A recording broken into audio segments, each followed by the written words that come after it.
Good morning, everybody. Day 10, the final day for rifle season 2023, but I've got a good feeling. I've got dry boots on, clean underwear, all my hunting stuff is clean, no sand in my pockets.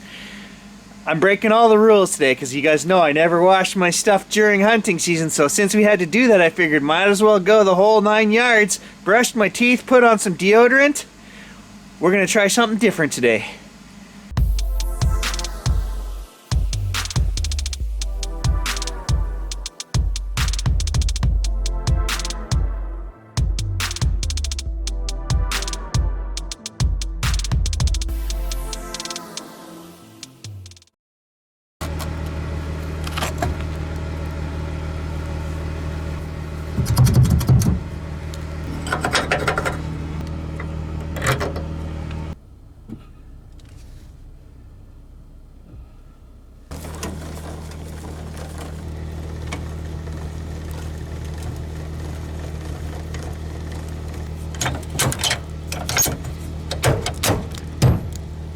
And we're ready to roll. I've got such a good feeling about today that I'm gonna bring that trailer with me because I know we're gonna need it.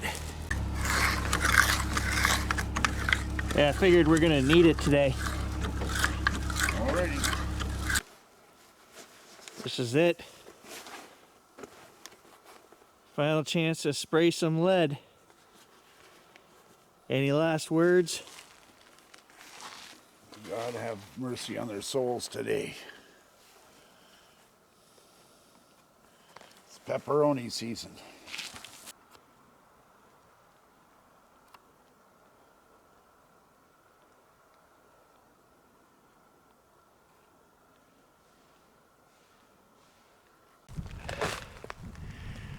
Much colder this morning because there's a stiff breeze. But we're gonna switch to hardwoods today. Across the road from where we've been hunting the last 3 days. Gonna check in with Dad in a couple hours. It's very crunchy, very noisy, so not gonna sneak up on anything, that's for sure. But maybe get some shooting at some tails, you never know.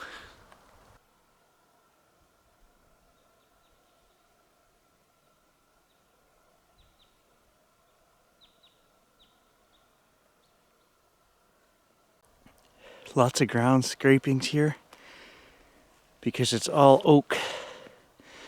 I'll show you right here on the ground. They missed one. There's what they're after, the acorns. There's where we sat the other day, overlooking the big hardwood down there. I'm gonna go back to the same place.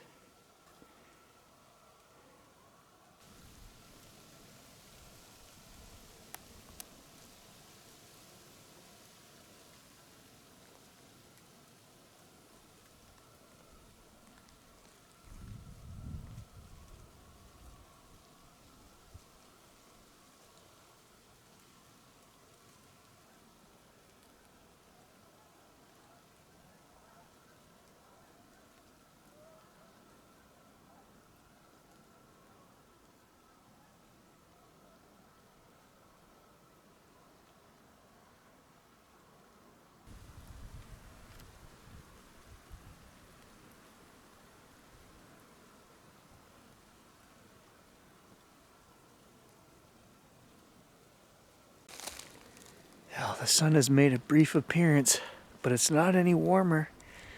The wind is just howling up here. My eyes are watering so bad I can hardly see.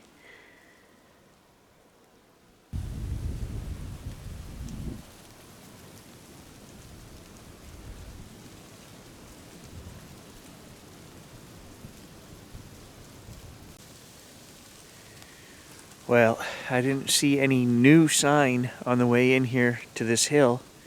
And the only thing fresh is that ice cold wind hitting me in the face.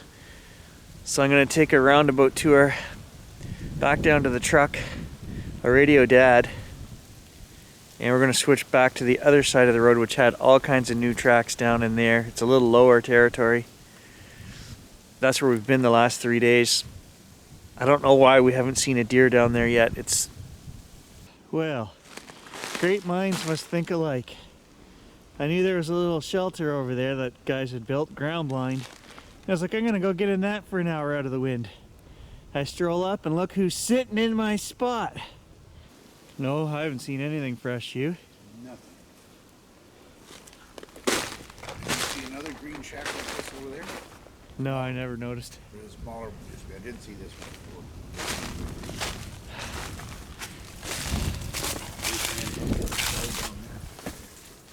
Oh, yeah. Oh, yeah, get over the wind. That wind's wicked. I got a little propane buddy heater last year for Christmas. It'd be perfect in a little thing like this. Yeah. Yeah. I don't know, what do you figure? I don't know. Didn't see nothing up here. Well, you can see quite a ways in every direction. He's got it in a good spot, no wind hitting me in the face. I kind of like this. Now, the only thing that we were saying, we didn't put a whole lot of thought into shooting out these windows. They're kind of frozen in there right now. There, I got it. But they don't have a handle on it. Anybody with half a engineering thought here would just put a little cupboard handle right there, and you would just grab it and pull the window down if you were going to shoot out of it. Put a screw nail in there to pull it down. Hey, this is too fancy a shack for something like that. Come on. Well, okay, I guess you're right. Look at the chair. I mean, that's 80% still good. The one outside's not bad. Oh, yeah. Oh yeah, you could take that one home with you.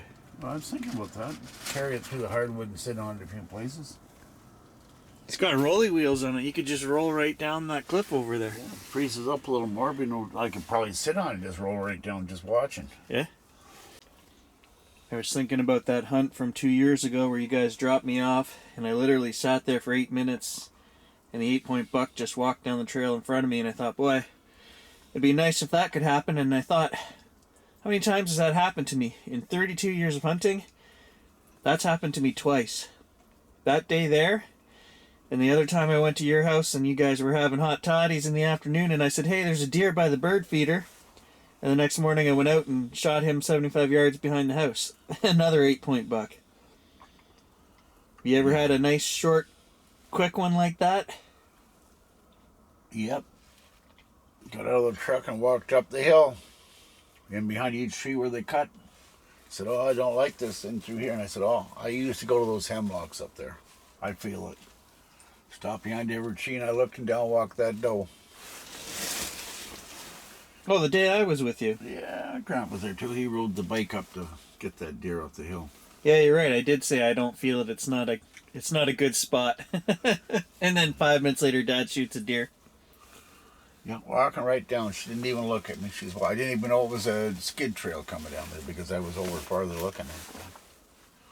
Yeah, not often it happens that way, but that's good when it does.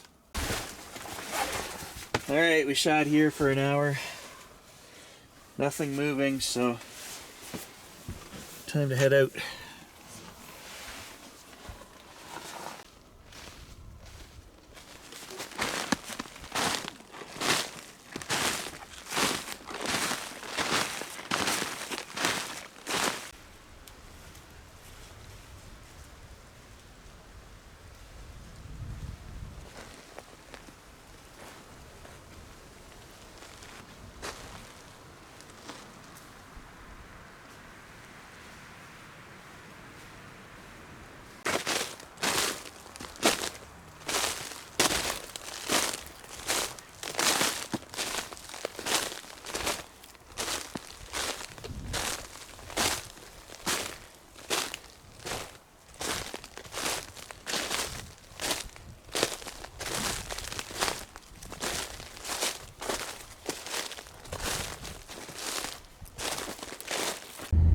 Heated seats and steering wheel. I don't know, this kind of feels like the kind of day where you just drive around till we find a track.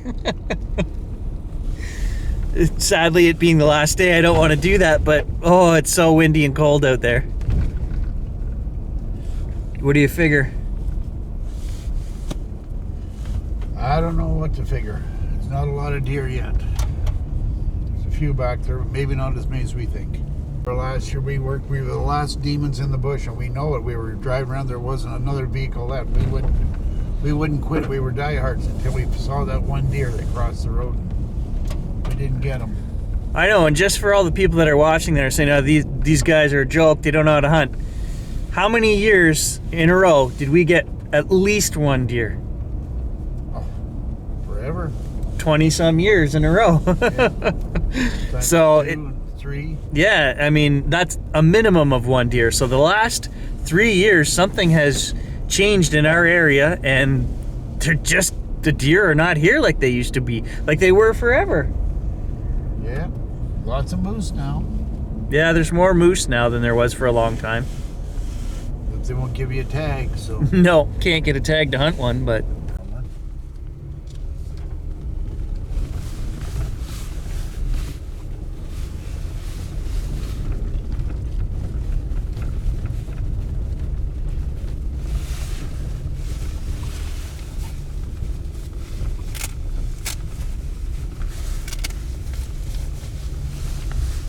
Big wolf track right here.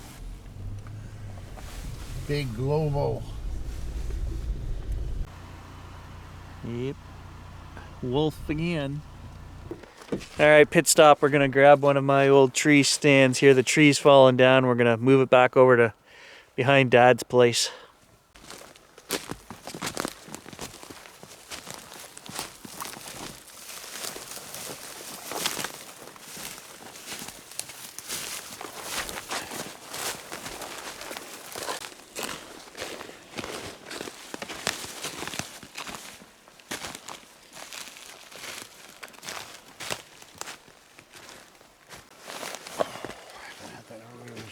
Well, he's working on that. I'm gonna stand watch on the deer trail over here. You never know.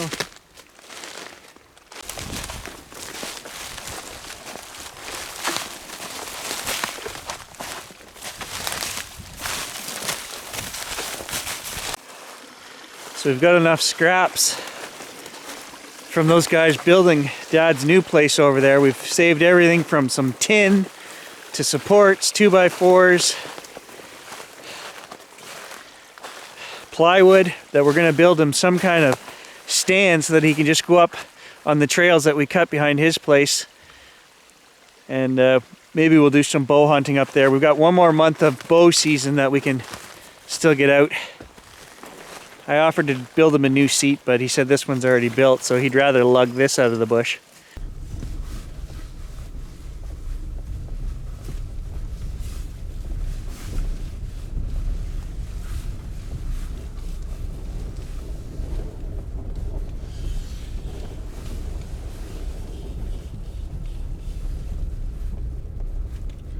Used to be lots of deer tracks right here on this flat down here. Well, I haven't seen a track yet, so... No, I haven't either, so that's what I mean. If you don't see one, then... No point in getting out if we don't see a track. So we're just driving the old back logging roads here, and Dad mentioned to me again about, I've told you guys on the channel before, there was a Bill Reed, no relation to us, but he lived in the same small little town as us.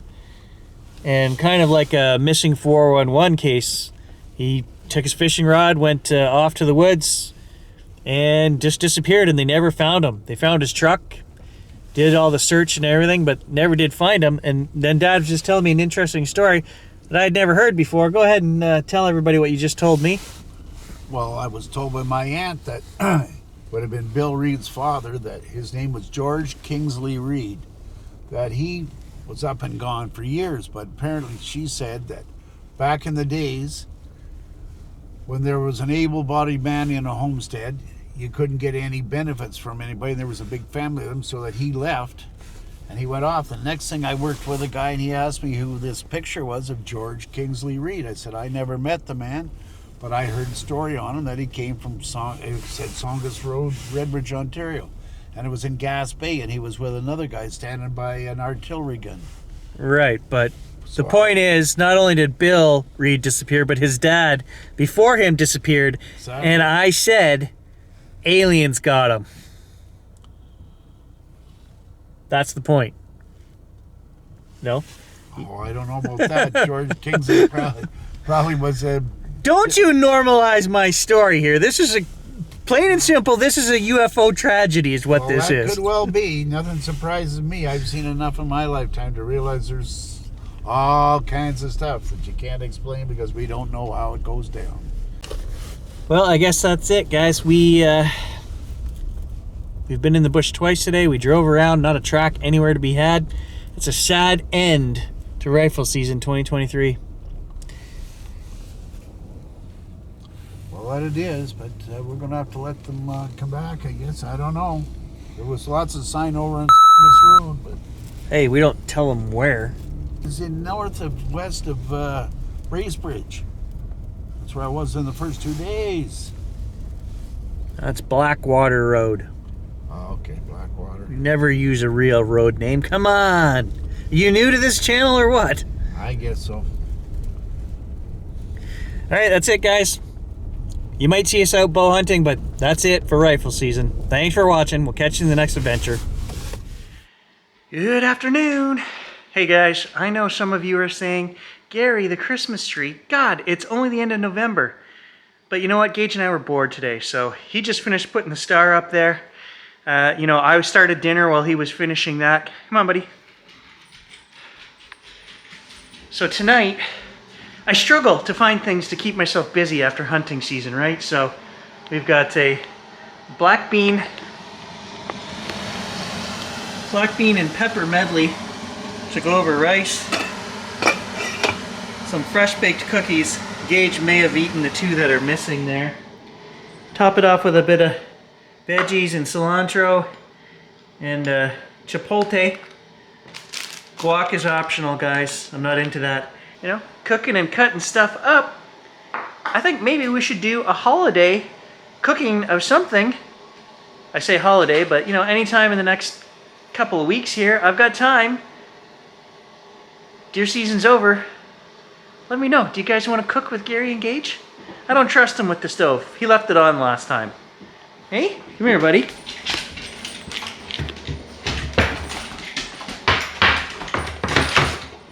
You're not allowed to use sharp knives. You know it. Why are you running? Hey, we don't run in the kitchen. You're running in the kitchen. I struggle to get good help, guys. And then, of course, I spend an hour and a half, you know, cooking this after putting the tree up. And the kids don't want to eat. It's just me and Gage. So if you guys want to do a cooking show with Gary, I just figured, hey, it's one idea. If you have a better idea of something to do, comment below. I should mention, we're getting the new gimbal. And that's why I want to do something. I'm thinking, the gimbal has a feature where it'll track me like somebody's filming me on a tripod. And I thought, you know, cooking stuff and preparing ingredients and stuff would be something cool that the gimbal, we could do that. So that's why I came up with that idea. And I like cooking, so comment below. And if you think that's a good idea, put a suggestion of something we could cook. We could do a live show.